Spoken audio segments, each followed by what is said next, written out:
এরকম এরকমই। বাট আমরা কোনো সংগঠন বা কোনো রাজনৈতিক দল কোনো দেশকে রিপ্রেজেন্ট করতেছি না।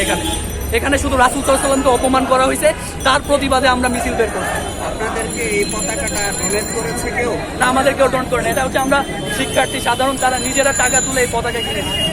আপনাদের স্কুলের সহযোগী হয়ে না, এটা আমাদের নিজেদের একান্ত ব্যক্তিগত, এটা শিক্ষার্থীদের উদ্যোগে আর কি। এখানে স্কুল কর্তৃপক্ষ এখানে হচ্ছে রুদাল উদয় উচ্চ মাধ্যমিক বিদ্যালয় থেকে একাদশ শ্রেণী আর কি শিক্ষার্থীদের উদ্যোগে আমরা পুরো এই সংগঠনটার আয়োজন করেছি। আমাদের প্রিয় নবী হযরত মুহাম্মদ সাল্লাল্লাহু আলাইহি সাল্লামের অবমূল্যায়ন করছে তার বিরুদ্ধে। এটা তো আমাদের সকল মুসলিম সমাজকে জেগে ওঠা দরকার।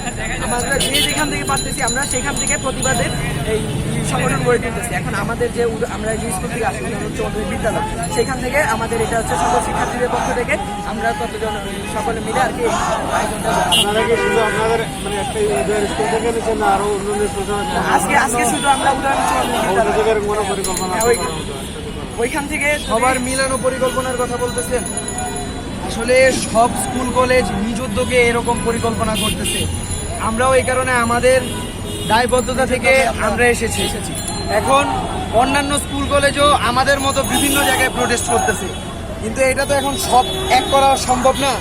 যদি হয় যে কেউ একজন ডাক দেয় তখন আমরা হয়তো বা এক হওয়ার সম্ভাবনা থাকে। যদি হয় সব কোনো সমন্বয় করার মতো কোনো প্ল্যানিং করতেছেন বা অন্য না, আমরা খালি এটার প্রতিবাদ জানাচ্ছি যে আমাদের মহানবীর নিয়ে কেউ যে আমাদের মুসলিমদের বিরুদ্ধে যাবে, যে আমাদের মহানবীর বিরুদ্ধে যাবে, আমাদের ধর্মের বিরুদ্ধে যাবে, আমরা এই প্রতিবাদটা সবার বিরুদ্ধে জানাচ্ছি, কোনো নির্দিষ্ট একজনের বিরুদ্ধে না। একটা বিষয় ক্লিয়ার করবেন, সেটা হচ্ছে আপনারা প্রতিবাদ জানাবেন সেটা ঠিক আছে, কিন্তু নিষিদ্ধ সংগঠন হিজবুত তাহরীর এই পতাকাটা ব্যবহার করে আপনার যে আমি একটা কথা বলি, এই পতাকাটাই কেন আপনাদের ব্যবহার করতে হবে? আরেকটা বিষয় হচ্ছে আপনারা স্লোগানে খেলাফত এই জিনিসটা উল্লেখ করেছেন, এটা হচ্ছে হিজবুত তাহরীরের একটা স্লোগান। এই স্লোগানটা কেন দিতে হবে? এটা নিষিদ্ধ সংগঠন নবীজির আমলে দুইটা মুসলমানদের পতাকা হলো দুটা, একটা সাদা পতাকা যার মধ্যে কালো কালার কালিমা লেখা, আর জন্য কালো পতাকা যার মধ্যে সাদা কালার কালি দিয়ে কালিমা লেখা। এটা মুসলমানদের পতাকা।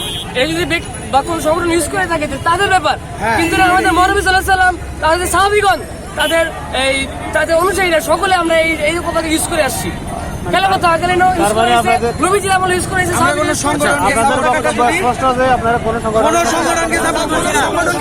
এখানে আমার কালিমা লেখা, এখন আমি এটা কিভাবে ইউজ করব না করব এটা সম্পূর্ণ আমার বিষয়, আমার ধর্মের বিষয়, আমার মানুষের বিষয়। এখন এটা কোনো সংগঠন ব্যবহার করতেই পারে, তাতে আমার কিছু যায় আসে না। আমি ওটা দেখছিও না, দেখবও না।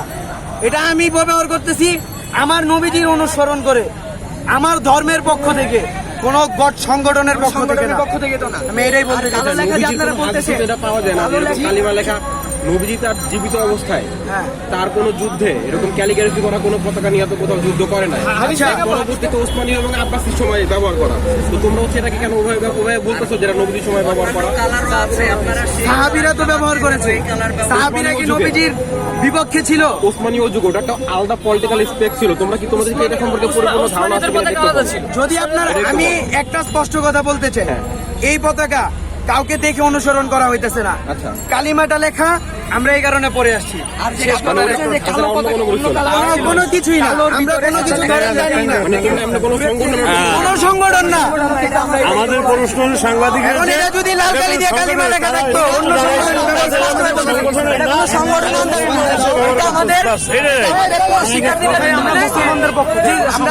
বিশ্বনবীর অপমানে আমরা এই মিছিল